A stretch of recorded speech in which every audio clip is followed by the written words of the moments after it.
berbasis ajaran agama kita masing-masing, yang kita di dalam berbangsa bernegara itu minimal mempunyai 3 ukhuwah.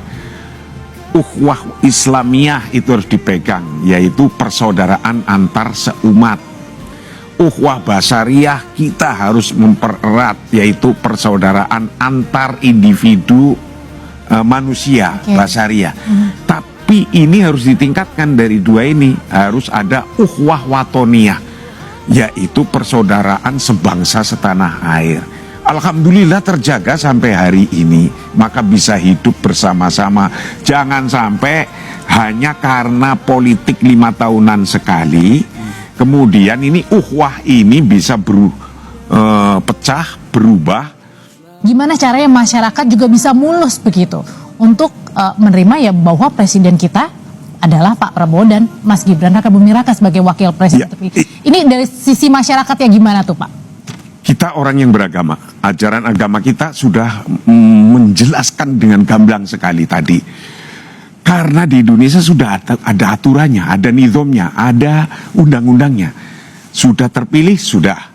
Besok setelah sudah terpilih, besok step berikutnya tinggal dilantik. Setelah dilantik kemudian akan membentuk kabinet-kabinet. Ini kan aturan-aturan. Ikutin saja aturan ini, nggak usah mikir yang jauh-jauh atau yang mikir terlalu pendek. Nanti akan ada begini, nanti ada akan begini. Sudah jelas aturannya, undang-undangnya sudah jelas. Ketika sudah terpilih, besok akan ada pelantikan tanggal berapa? 22. Setelah tanggal 20 ada pelantikan, nyusun menteri, ikutin aja. Toh nanti ada endingnya. Endingnya apa? 5 tahun. Ikutin 5 tahun, beliau akan berbuat apa, saya yakin akan bisa menyesuaikan apa yang telah diperbuat oleh presiden yang terdahulu, diteruskan lagi sesuai rencana-rencana besar.